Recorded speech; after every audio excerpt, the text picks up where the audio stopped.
In this video, I'm going to review the structure and reassembly of a Drukov precision spindle.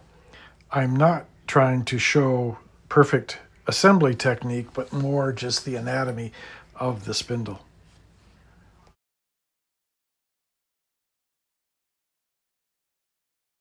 I'm going to try to make sense of the anatomy of this somewhat unusual precision spindle.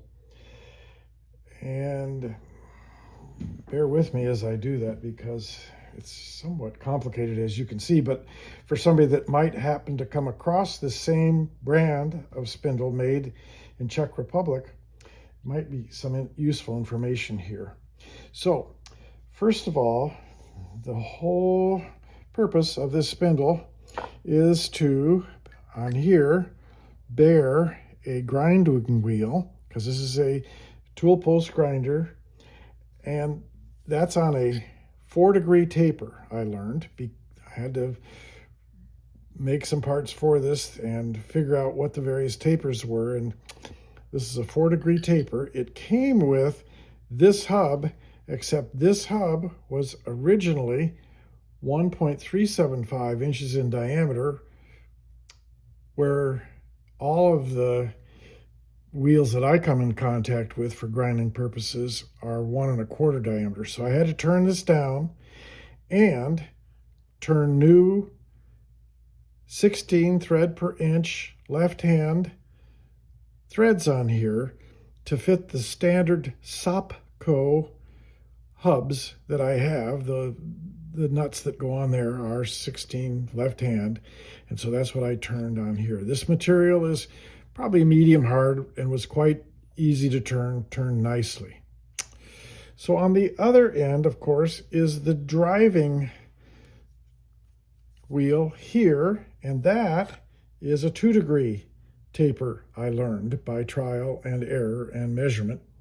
And it turns out, evidently, that in some European machinery, 2- and 4-degree tapers are relatively commonly used, as opposed to, for instance, on the Sopco, I think it is a 3-inch and 12-inch taper, but these are 2- and 4-degree. So that's what we're trying to support here, and the way we're supporting it is with 2 sets of bearings. These are precision open bearings. As you can see, they're not sealed bearings, and unfortunately the reason I have this spindle apart is because these bearings were bad. In one case, you can see right here where I think that bearing spun on the shaft, and down on this end, actually, it looks like one of the bearings might have spun partially. You can feel crunchiness of one of these bearings when you spin it in your fingers, and it should feel like silk. It might be of interest to know what those bearings are, and they're 7203CA stamped on the outer race here. And fortunately, that is a common deep groove ball bearing. And I was able to source replacement precision, that is ABEC 7 bearings.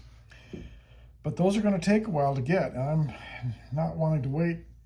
And I also want to answer a question, and that is, what if I use these cheap bearings that are 6203s, same dimensions, that is 40 millimeters on the outer diameter and 17 millimeters inside diameter, but are ABEC 0, that is relatively low precision bearings. What will happen? How will that spindle run in the interval while I'm waiting to get the new bearings? So we're going to be able to find that out. Let's go back to trying to reassemble this spindle.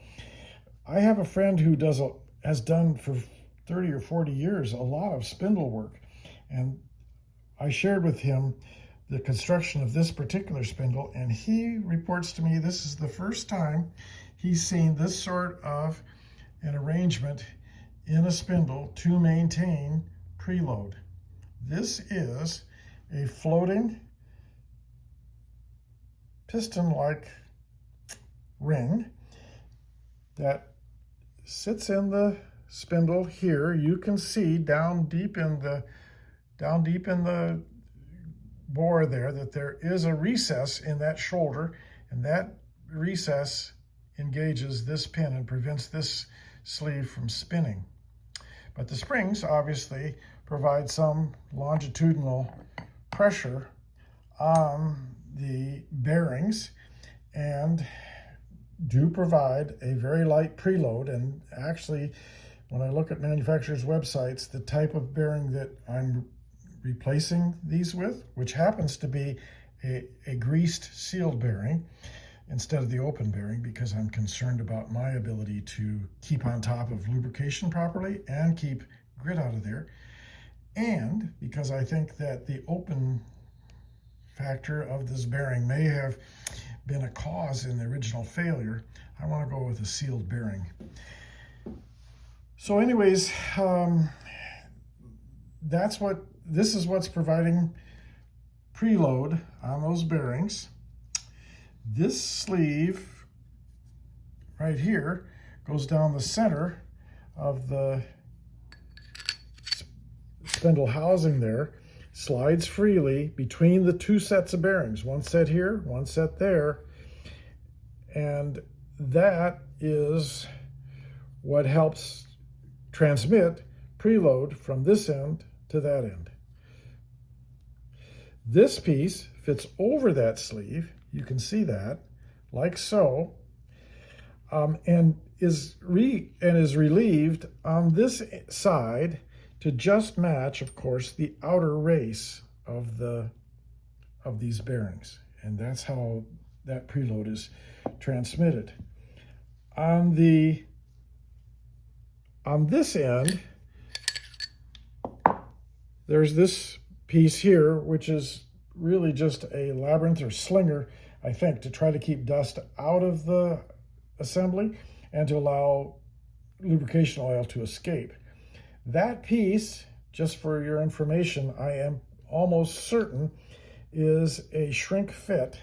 This much of it is a shrink fit on this shaft. It would have made no sense for the manufacturer to start out with a shaft of this diameter, turn everything down, and then end up with just this little bit remaining. So I'm pretty sure that this is a shrink fit onto this smaller shaft, and I think this taper and this Mexican hat, sombrero, if you will, is a shrink fit on there. A couple other features I'll point out. There are these two flats on that taper, and those are designed to allow you to use a wrench to hold this end of the spindle while you spin on this tensioning ring, which goes on the other end, which also, by the way, is left-hand thread.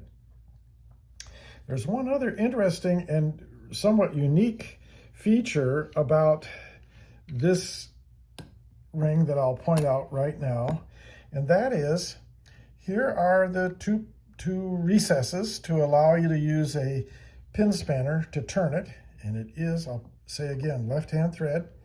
And then there are these two set screws, which you might think, well, those are going to go down against the inner race of the bearings, but that's not the case. What actually happens is there are these two 1/8 inch diameter. I measured them because I lost one. I thought, man, I am done for. But they turned out, the remaining one turned out to be a very common 1/8 inch diameter ball bearing that goes down in this hole right here and then drops down into, and I'll see if I can press it into place here, then drops down into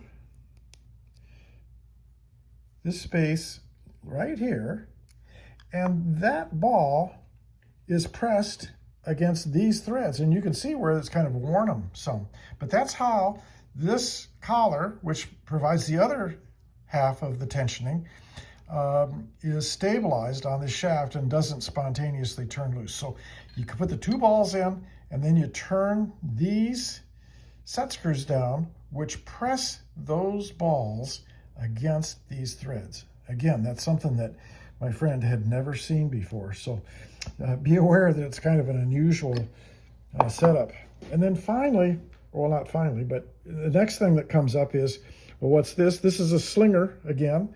This threads into the end of the housing like so, and then this nut is a loose fit, should have plenty of clearance in that center hole. So that's pretty much how this is all set up. I don't know what else to mention at the present time except that, yep, these are the cheap 6203s that I'm going to replace these crunchy, supposed to be precision bearings with. And we'll run it that way for a week or two and see how it works. It'll be kind of fun then when the new ones come, and I'll do some vibration measurements with my iPhone on the spindle when it's running with these bearings, and then we'll put the precision bearings in and we'll do some vibration measurement, and we'll also do some run out measurements. So that'll be an interesting experiment. I'm going to try to document reassembly of this spindle, not so much to show you excellent technique on my part, because I'm fairly raw at this, but just to document more or less how this goes together and allowing a person to see that. So the first thing is, we'll start from the large end here, and I've got one of my 6203s, the low precision bearings, and by rights I believe that these bearings are supposed to go face to face in a precision situation. I imagine with these bearings that I have right here that probably isn't so important, but you can see that bearing dropped right in there. And then we'll do the same with another one. Okay, the second one dropped in just like the first one.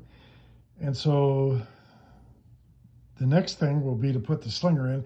I see these need to be pushed down just a little bit. So the next thing I had to do was just give that bearing a bit of a push so that it fell on in further, exposing the threads for the plug that goes in to hold those bearings in place. You can see that that plug is driven by a pin spanner, and it is a left-hand thread. So the next thing is, I just dropped the spindle in, and it dropped in pretty easily, and we'll get it on through to the other side, and we'll put in some more bearings and sleeves and things. This is the spacer sleeve that goes between the small race, the inner race of the two bearing sets, and that just drops on. I think it just drops in. Yeah, it just drops right into place. No problem. And then the next thing that's going to go in there is this assembly of springs and the pin. And the only trick there is going to be to get this slid up into the housing without having the springs fall out, because they're free to fall out, and to get that pin clocked with the slot in the shoulder that it needs to go into. There you can see the slot down there near where my thumb is. So my plan is just to have that pin down at 6 o'clock, and I think the slot is down at 6 o'clock. I'm just going to slide it on in and hope that they match up. As luck would have it, that's just what happened. It went right in. And now the next thing that needs to happen is a couple of bearings need to be dropped in. Those bearings just dropped right in, and without any trouble at all. And I can feel, you probably won't be able to see, that there is some spring action there when I press down on this set of bearings that's pressing on those springs, and that's what is going to set preload. This retaining ring, which is right hand, that is on the small end, it's right hand. And just to save myself and future people some grief, I've been stamping what's left hand and what's right hand, so that 2 years from now I won't be going like, oh, which way should I go on this? Last, I guess not necessarily least, goes this retaining collar, and this is left hand as stamped, and you can see that before that's in place, that whole spindle slides very freely. So it won't be until this presses down on that inner race and starts to press against the springs that we'll start to get some sort of a tensioning effect. So I set my spindle up in a vise with soft jaws, put on the drive hub on the drive side of the spindle, and put a tenths indicator on there to see what kind of movement I got. And I'm just spinning this by hand, and it looks like there's about a tenth or so of run out, maybe 2/10, someplace in there. Pretty darn good anyway, I think. We'll see how that all works out in practice. I do intend to follow up with a video of the spindle actually in place in the grinding attachment for my surface grinder, and to do some testing of the run out and vibration and such as previously mentioned. Thanks for your patience so far. I wish I could do a little better job on the actual video itself, but I'm a lot of times doing this by myself, trying to hold the camera in one hand and get the job done with the other. So appreciate your patience. Thank you.